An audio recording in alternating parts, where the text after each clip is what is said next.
tous. Merci d'assister à notre troisième lunch financement. Donc, aujourd'hui, on est avec la SODEC. Donc, les lunch financements qui ont pour sujet les prêts et subventions pour l'achat d'équipements.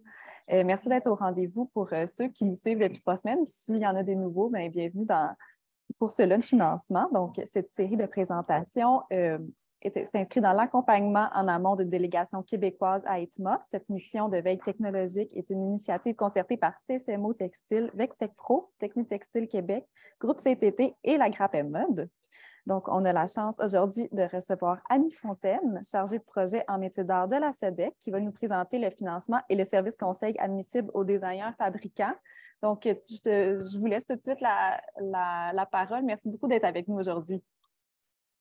Bien, ça me fait plaisir. Est-ce que tout le monde voit bien la présentation? Je pense que oui, Est-ce que on voit tous bien. Oui, OK, bon. parfait. Parce que là, je ne vous vois plus. Alors, vous me dites là, si jamais il y a un problème là, dans le visuel ou quoi que ce soit, là. Donc, en fait, c'est ça. Donc, moi, je travaille à la SODEC. Je vous présente aujourd'hui, en fait, le lunch financement qui était sur la thématique là, des équipements. Je vais déborder un petit peu quand même pour juste m'assurer d'une compréhension globale du programme quand même, mais je vais mettre l'accent sur l'objectif de la présentation d'aujourd'hui. Donc, juste globalement, faire une brève présentation de la SODEC pour situer qui nous sommes. On va parler naturellement là, du programme d'aide de subvention en métier d'art pour l'achat d'équipements. Puis, par la suite, on pourra répondre aux questions, soit sur le chat ou en ligne, là. Voilà, je commence. Donc, juste pour commencer au niveau de la SODEC, en fait, qui on est? Bien, nous, on découle du ministère de la Culture et des Communications du Québec, et donc on est une société d'État provinciale. Donc, il y a le ministère de la Culture, la SODEC et le Conseil des arts et des lettres du Québec. Donc, en fait, on s'assure d'avoir, chacune clientèle distincte. Au niveau de la SODEC, le mandat qu'on nous a donné, c'est vraiment de soutenir les entreprises culturelles québécoises dans nos secteurs d'activité. Donc, on ne soutient pas d'individus comme tel, on soutient vraiment des entreprises, mais à différents statuts légaux. Là, ça peut être une entreprise individuelle, une entreprise incorporée, une coopérative, une société en nom collectif. Donc, il faut avoir un numéro d'entreprise. Puis, on a naturellement aussi le mandat de gérer, ça c'est un petit truc à côté, là, on a une petite gestion immobilière à Québec, dans le Vieux-Québec, où on nous a donné le mandat de gérer certains éléments patrimoniaux, là, mais c'est un petit mandat un peu séparé là, qu'on a.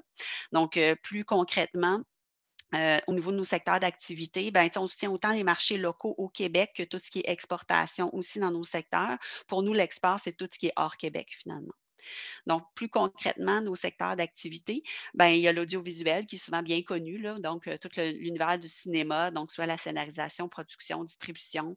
Le secteur télé, c'est seulement principalement en crédit d'impôt, un petit peu d'aide corporative. Le secteur musique et spectacle, où concrètement, la majorité de nos clientèles, nous, c'est les producteurs là, à la SODEC, donc on soutient les producteurs en spectacle, la gérance, l'enregistrement d'albums. Dans tous nos secteurs, on soutient aussi les festivals, événements, salons, marchés. En livre édition, on parle plus d'éditeurs et de librairies, salons du livre. Puis en métier d'art, marché de l'art, ben, les entreprises en métier d'art, les galeries boutiques, les événements de commercialisation. On a un petit programme pour les galeries d'art contemporains aussi privées. Puis dans tous nos secteurs aussi, les associations professionnelles là, majeures, les associations nationales, si on veut. Donc ça, c'est vraiment le topo là, général là, de nos secteurs d'intervention à la SODEC. Ensuite, dans le vif du sujet, programme en métier d'art, en fait, au niveau des conditions d'admissibilité, je sais que le secteur de la mode, en fait, on parle d'industrie de la mode, là, on passe vraiment de différentes tailles d'entreprises, différents modèles d'affaires, mais la SODEC, on prend seulement le créneau des designers fabricants. Donc, dans le fond, ce que nous, on considère métier d'art, c'est les designers qui conçoivent et fabriquent leurs produits.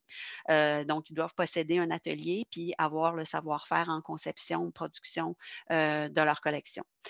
On va considérer la sous-traitance ou qu'il y ait un accès à des couturières qui ne sont pas nécessairement salariées dans l'entreprise, mais ce qu'on veut, c'est soutenir un modèle d'affaires qui ont le contrôle qualité sur la production des vêtements faits. Donc, une entreprise qui conçoit, mais qui ne fabrique pas du tout, bien là, on est plus loin du modèle d'affaires parce que naturellement, quand on parle naturellement d'un programme où notamment il y a de l'achat d'équipements, bien, c'est parce que vous fabriquez, là, puis que vous avez internalisé aussi votre production. Donc, plus macro, là, dans le fond, là, concrètement, notre définition, notre condition d'admissibilité, ben, c'est d'avoir minimum une année d'activité, donc d'exploitation, donc d'avoir généré des revenus et dépenses d'activité. Donc, on ne soutient pas la phase de pré-démarrage, première année d'exploitation de démarrage. On veut vraiment que les entreprises qui viennent nous voir aient déjà comme un portfolio, une collection mise en marché, puis, tu sais, comme débuter un revenu d'affaires. Naturellement, avoir son siège social, un atelier au Québec, donc la détention naturellement ici. On peut être souple sur la notion de citoyenneté canadienne ou de résident permanent minimalement aussi. Puis naturellement, ben, comme on veut soutenir le savoir-faire et l'originalité des collections, ben, tu sais, dans le fond, c'est ça. Avec la loi sur le statut professionnel de l'artiste, ben, c'est vraiment, c'est ça, de reconnaître autant des collections distinctives, mais qui, c'est ça, qui valorisent aussi les savoir-faire d'ici. Donc, la transformation des matériaux, dans ce cas-ci, au niveau textile. Puis sinon, quoi d'autre dans l'admissibilité? Donc, on parle de contrôle naturellement d'artisans actifs dans l'entreprise, donc de savoir-faire, puis que, tu sais, c'est ça, les droits de propriété intellectuelle, donc l'exploitation se fasse par et soit détenue par l'entreprise aussi. Fait que c'est vraiment une façon de le worder là, un petit peu là, technocrate, là, mais c'est vraiment pour aller encadrer la notion que j'ai expliquée là, de designer maker, si on veut, là. Au niveau des volets du programme d'aide en métier d'art, il y a 4 volets là, principalement au programme, là, mais les 2 autres volets, là, c'est comme là, on se concentre sur le volet 1 et 2 qui est vraiment lié à l'achat d'équipement dans le programme. Dans la seule différence qu'on fait entre le volet 1 et 2, c'est vraiment le stade de l'entreprise. Donc, le volet 1, c'est des entreprises qui ont à partir de 4 années d'activité, d'exploitation et plus. Puis le volet 2, c'est celles qui sont en démarrage entre 1 et 3 années. Donc, ça va faire en sorte que nous, on va comme un peu comparer des pommes avec des pommes, des oranges avec des oranges, parce que les besoins sont différents. Quand on est plus dans les premières années d'activité, on est plus en train de vouloir, tu sais, justement monter notre atelier, se positionner sur un marché. Donc, on prend un risque plus petit. Donc, on ne va pas au-delà de 10 000 pour une demande d'aide. Nos demandes sont toujours, vous devez toujours venir sur un projet de 12 mois. Donc, tu sais, on vous demande, tu sais, de vraiment, tu sais, essayer de prévoir quels sont vos objectifs, vos investissements à venir sur une période d'une année parce que vous pouvez seulement venir déposer une fois sur une période de 12 mois au programme. Donc, c'est un maximum de 10 000.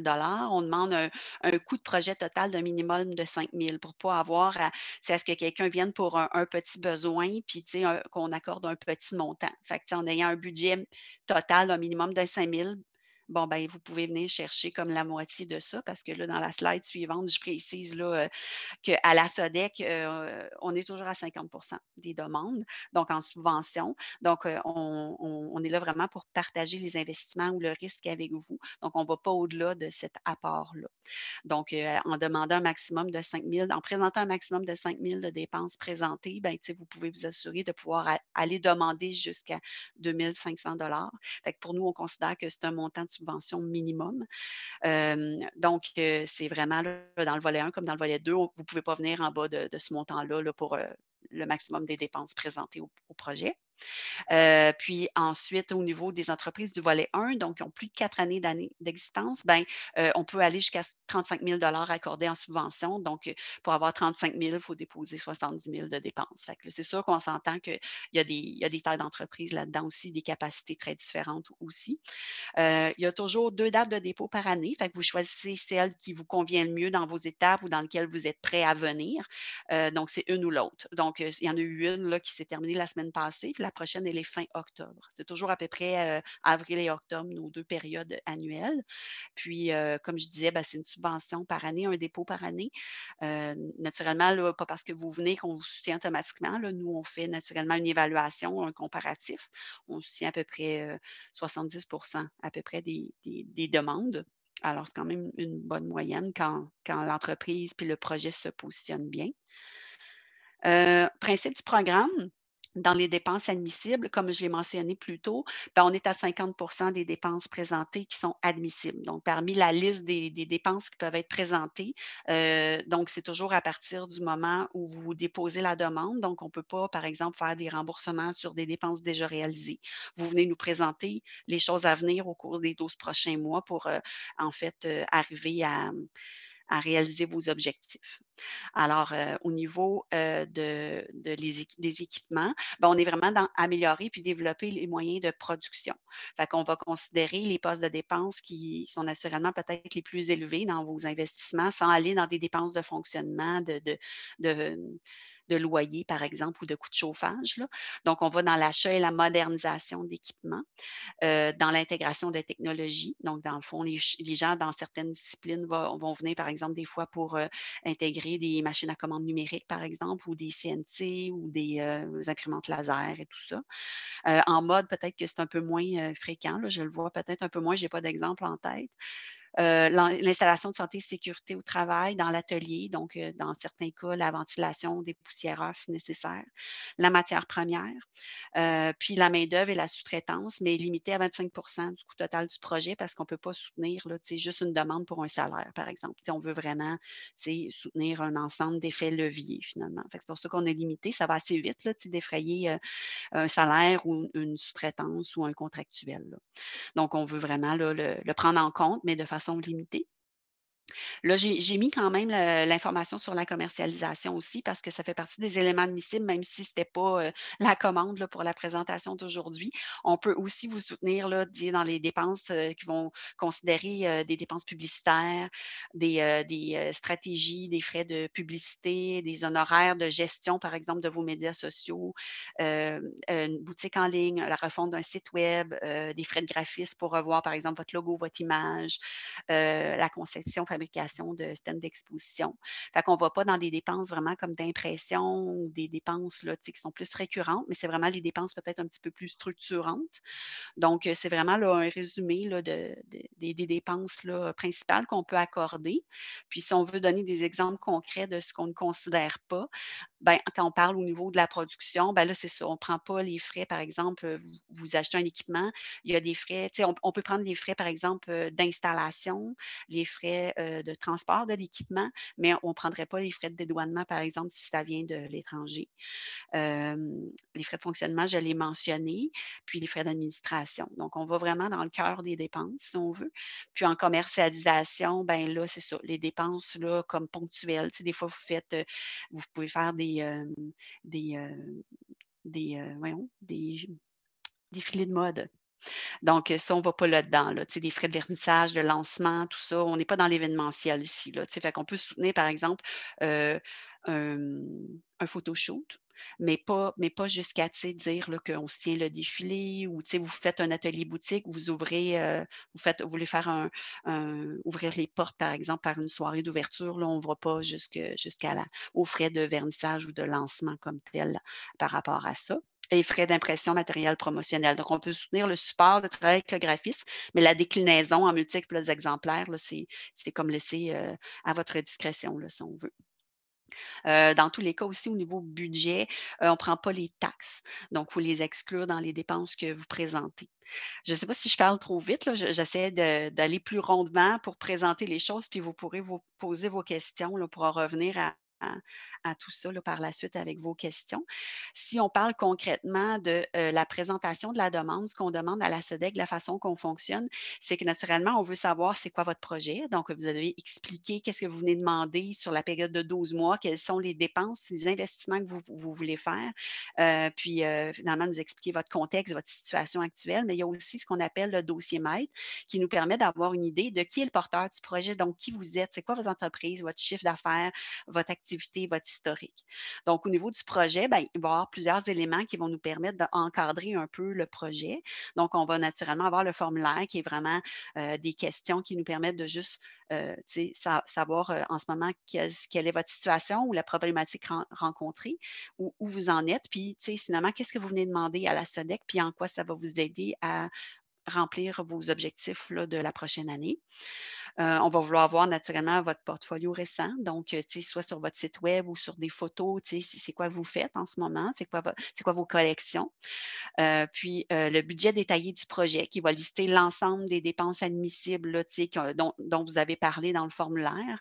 Puis pour appuyer les montants que vous mettez à votre budget, on vous demande d'avoir fait un exercice d'offre de service ou de devis. Vous n'êtes pas tenu d'utiliser le fournisseur ou d'acheter, par exemple, l'offre que vous avez vue, soit en équipement neuf ou usagé, là, ça importe peu. Mais si vous dites: «J'ai besoin d'une machine à coudre, je veux l'acheter en usagé». Puis là, vous voyez plein d'annonces qui vous disent comme: «Ah, OK, avec mes besoins puis mon budget, ben, c'est ce genre de machine-là, j'ai besoin, voici le prix». Ben, tu sais, vous nous faites un print screen un peu d'une annonce. Puis ça permet juste, en fait, d'aller justifier le montant que vous avez mis. Donc nous, ça nous permet juste de voir que, tu sais, c'est sur le marché, c'est réaliste, puis ça existe, puis que c'est pas juste un chiffre en l'air comme ça ou un estimé qui est pas tout à fait réaliste avec vos besoins. Hem, donc dans le fond, il faut le voir comme ça. Puis des fois, c'est l'exercice le plus long de faire ce temps-là, de dire comme: «OK, qu'est-ce que j'ai besoin? Puis là, tu sais, qu'est-ce que dans les 12 prochains mois, ben, tu sais, je peux me permettre?» Puis dans le fond, le but d'aller chercher des sous de la SODEC, c'est vraiment de vous dire: «Ben, ça va m'aider, tu sais, à vraiment, tu sais, accomplir ça, puis de le faire peut-être de meilleure qualité ou plus rapidement». Puis nous, c'est ça qu'on veut vraiment voir, l'effet levier. Fait qu'il faut vraiment que ce soit réaliste, tu sais, en lien avec votre chiffre d'affaires aussi, puis vos capacités financières. Fait que ça fait partie des éléments d'évaluation qu'on va voir aussi. C'est quelqu'un qui fait un chiffre d'affaires de 40 000 puis qui vient faire une demande de 25 000, on va dire comme: «Ouf, c'est beaucoup quand même», par rapport à, tu sais, ce qu'il est capable de générer comme revenu aussi. C'est sûr qu'en démarrage, on investit beaucoup, tu sais, puis on ne touche pas nécessairement de salaire de nos activités, puis on n'est pas nécessairement dans un seuil de rentabilité. On comprend ça, mais il faut quand même, tu sais, sinon on va trouver peut-être que c'est un peu ambitieux, puis peut-être que, tu sais, sur une période de 12 mois, ça peut être divisé peut-être par une première phase, puis, tu sais, revenir peut-être une année d'après pour, la suite, là. C'est question de capacité. Donc, puis l'échéancier de réalisation, ça nous permet juste de voir un peu dans le temps, ben, tu sais, le projet, vous l'échelonnez sur, combien de temps dans 12 mois, là? Tu sais, est-ce qu'on parle d'un projet d'achat d'équipement qui va se faire, à l'intérieur des 3 prochains mois ou échelonné dans le temps? Fait que c'est un complément d'information. Fait que c'est vraiment ça, là, tu sais, l'effet de prendre le temps de vous poser les questions, l'exercice de réflexion sur vos besoins, vos capacités, puis de faire un peu l'exercice de pré-magasinage.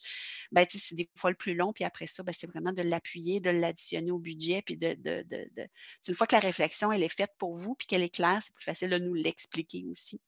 Fait que ça, c'est vraiment les éléments qui vont nous permettre d'articuler là, le réalisme puis les besoins du projet déposé.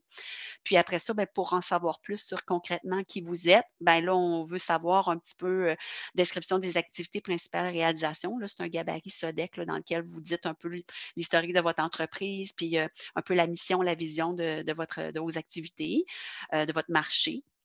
On va demander, comme on soutient les entreprises, vos documents, constitutifs au registre des entreprises, du Québec, le CV du dirigeant ou des dirigeants si vous avez un partenaire d'affaires pour connaître un peu, votre bagage ou, tu sais, votre historique aussi en tant que dirigeant. On va toujours demander soit l'état financier ou l'état des résultats de votre dernière année complétée, puis les prévisions de l'année en cours. Fait que ça nous permet de voir justement votre chiffre d'affaires de l'année précédente, puis là où vous en êtes en ce moment, puis comment vous prévoyez finir un peu l'année. Ça nous permet de voir est-ce qu'on est en augmentation du chiffre d'affaires ou est-ce qu'on est dans une stabilité ou dans peut-être une maturité. Donc, ça nous permet vraiment d'avoir une idée aussi de votre chiffre d'affaires, votre rentabilité aussi. Donc, ça fait un peu le tour de la présentation du programme, pour, l'achat d'équipements, en subvention. On est 2 collègues, en fait, qui s'occupent, du programme, fait que je vous laisse, nos coordonnées. Donc si jamais, là, vous avez des questions, soit sur l'admissibilité ou sur une dépense admissible, ben, on suggère toujours aux gens de le faire peut-être avant de se lancer dans le processus de dépôt de demande, étant donné que, tu sais, on ne peut pas faire d'analyse au téléphone, mais on peut rapidement aller sur votre site web puis, tu sais, voir un peu si c'est admissible, puis vous répondre rapidement aussi si certaines dépenses, on voit qu'ils se positionnent moins bien. Fait que c'est à peu près ça. Je vais enlever le partage pour vous voir, puis, répondre, à vos questions. Voilà. Parfait. Merci beaucoup pour la belle présentation.